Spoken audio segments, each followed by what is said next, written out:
This is called The Cord, and I wrote this poem when I was about 17, and I wrote it for my mother because I was a bit of an unruly teenager, and it was a tribute and a thank you to her. So, The Cord.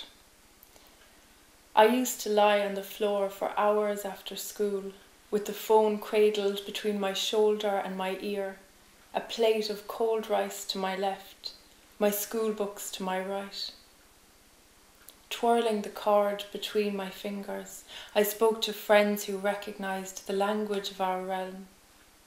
Throats and lungs swollen, we talked into the heart of the night, toying with the idea of hair dye and suicide, about the boys who didn't love us, who we loved too much, the pang of the nights. Each sentence was new territory, a door someone was rushing into, the glass shattering with delirium, with knowledge and fear. My mother never complained about the phone bill, what it cost for her daughter to disappear behind a door, watching the cord stretching its muscle away from her. Perhaps she thought it was the only way she could reach me, sending me away to speak in the underworld. As long as I was speaking, she could put my ear to the tenuous earth, allow me to listen, to decipher. And these were the elements of my mother, the earthed wire, the burning cable, as if she flowed into the room with me to somehow say, stay where I can reach you, the dim room, the dark earth. Speak of this, and when you feel removed from it, I will pull the cord and take you back towards me. My second collection of poetry is called The Hag of Beara on Cailleach Bhéarra, and there's a rock on the Beara Peninsula where I'm from, which is supposed to be the petrified remains of the Hag or the Cailleach, and she was, in pre-Christian times, she was more of a goddess. They say she used to carry stones in her apron and set them down in piles along the coast, and that's why we have the very rough and rugged landscape we have in the southwest and along up the west coast of Ireland, where I'm from.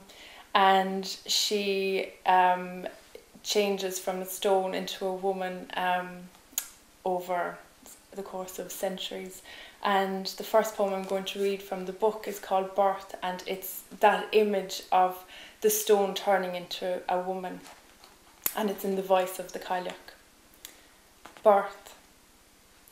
Now comes November, my birth time, and white ribs of tide uproot the silence of the bay. Today I break from stone onto sand, motherless, my mother a stone bedding the earth and dreaming my image. I stretch like a snail from a deep sleep, my flesh gathering its warm fabrics and unknitting me from this womb.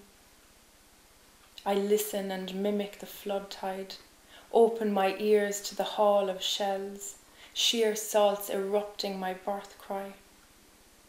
My eyes lift as the day begins to shape itself, light being emptied into it as a soft fall of rain sweeps my moss-lined palms. I tread into this soaked brightness, bogland and the air full of fuchsia. This is the blood and bone of my mother, sheets of grass and weed, all her flushing skins I lean on with my hands and knees. Feeling a thirst gently pull, I bring my mouth to the fall of water from a leaf to taste the cool, plentiful drops. I shake the drench from branches, my limbs and lips moving fluently, the way a full throat learns to move for its earliest swallowing. And the Cailleach has kind of stayed a little bit in newer poems that I've been writing, even though I've gone back to writing about my family more so now. And this is called Townland, and a townland is kind of a small, more often than not, a small area of land, and here in Beara a lot of the townlands haven't really made it onto maps, but they're very important locally and are passed down, you know, from word of mouth and things like that, and you kind of know your own local townlands. And the place that we are here is called Garth, and it just means field. But and my father appears in this poem as well, after an aunt of ours had died, and he got an awful fright. So, Townland. A hankering in the skull, uttered and worked, the stagger of heather beds cleaved in the throat, Garth and Ahabrook, and in the old stone walls the swallows going like wind-borne rumours.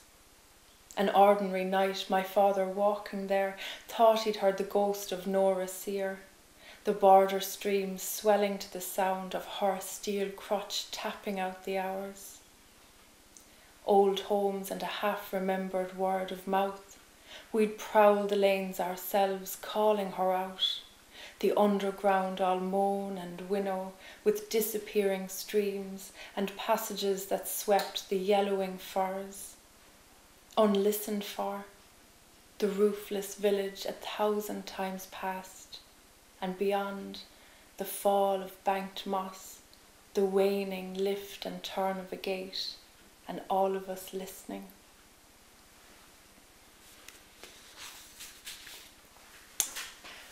And this is called The Mining Road. We live just near the old Allihies copper mines, and there's beautiful walks up the hill behind us. And I wrote this after my grandmother became unwell about 3 years ago, and it actually seemed to be the year of the Cailleach. The daycare centre had a project going where all the elderly ladies, including my grandmother, were knitting a big cardigan that would be representative of the Cailleach, because she was a giant of a woman, and it was the year of for the elderly as well. And she was involved in this project, and after she became unwell, my mother had a dream that she met my grandmother, her mother, at the top of the hill, and she had the cardigan, and she said, oh no, they don't know how to knit properly in there. And she was unravelling the cardigan and knitted it back together herself, and the work was healing her wounds. So, The Mining Road. Where moss is gold in the copper pools, my mother dreams her mother on the road, sitting up ahead among whistled reeds and ocean steaming rocks. Up and out of her hospital bed, her wound stitched and silvering beneath her nightclothes. Quietly, she slips her cardigan off and starts to unravel it, both hands working and steady until she has teased it apart completely, and begins again. Famine road, mine road, moss stitch. Like grass swallowed down a shaft, the wool quivers up again towards her lap, her eyes cast down, needles tapping out the work, its strangeness, until it heals her, the old movements long clenched and deep in her hands. I dream them now together in mountain light, leading each other where the road winds down and carries on, past where they thought it would end.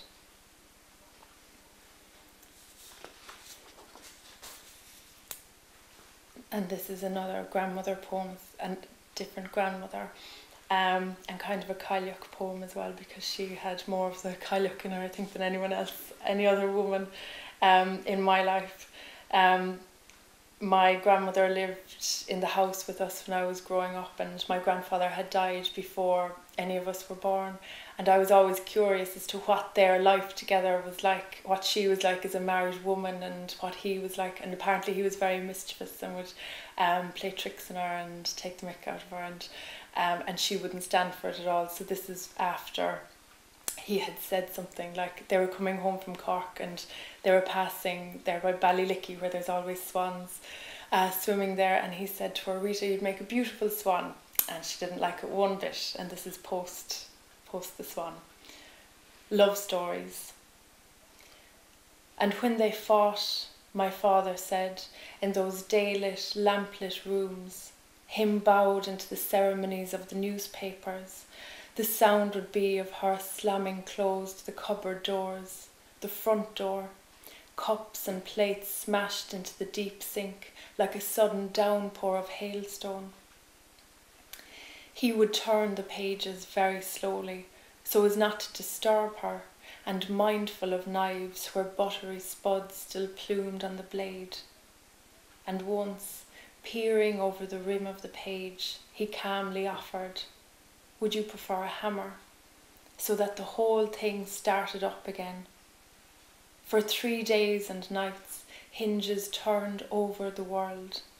Soft mortar crumbled somewhere down behind the dresser, and from the eaves the nesting starlings darted and sprung in fright, and raised the weathered roof like a sparking flare.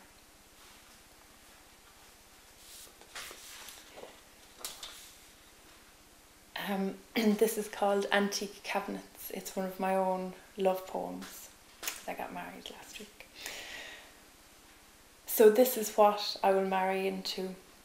Night drives to dig out cast-offs from a skip. The long sweated hall, as if we had coaxed and pulled a sleepwalked body back home and set it up again in our own rooms. Or another you saw at the back of a shop, found its own purchase and worked on you. You said the shine of it was like looking down through water, down past old wood, a poplar sky or walnut's bird flower. And what would I make of such an inheritance? When you were gone, and I am left wondering what should keep of love and trees and shadows, I imagine myself not surprised to find the settled world steady among your things.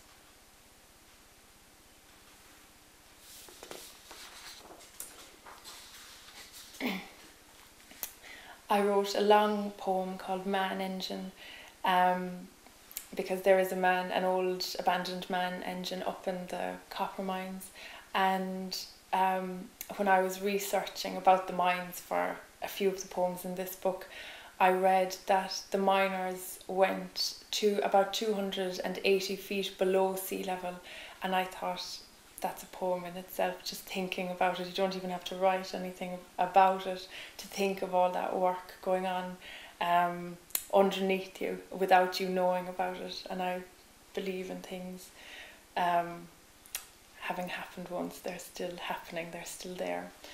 So this is part of a longer poem called Man Engine, but this little bit is called Sea Level. We always knew they were mining below the sea, under the great bellies of the earth. Could hear sometimes far out beyond the pier the inconsolable hammering of those workers ossify in the tides, the fill of their shovels streaming above them in candlelight, towards crescent moon or starfish, where I wade in the grey water, the drag of my feet hauling clouds of shingle and ore along their dressing floors. And this is called The Glimmer Man, and it's just a little ballady kind of poem. The Glimmer Man has kind of taken on the aura of the boogeyman and kind of something spectral, I suppose, in Irish psyche, because my grandparents would still kind of threaten us with the Glimmer Man. And the Glimmer Man during World War II, during the emergency here in Ireland, he was the guy that would come around and check to make sure you weren't using up your ration of gas, and if he could see even a glimmer of light from the gas range or anything like that, he'd shut you off. So it's actually a love poem, but a poem of comfort as well. The Glimmer Man. Let the light burn down, love. The night falls now. He's not on the road, not yet in the town. Come away from the door, let the light burn down. Or sit by the window where the lamplight shone, all of your beauty a glimmer, all of the darkness gone. Let the light burn down, love, let the light burn down. And there must be light enough, for I can just make do. the sweeping of your footfall, the softness of your mouth. Let the light burn down, love. Let the light burn out. That's it.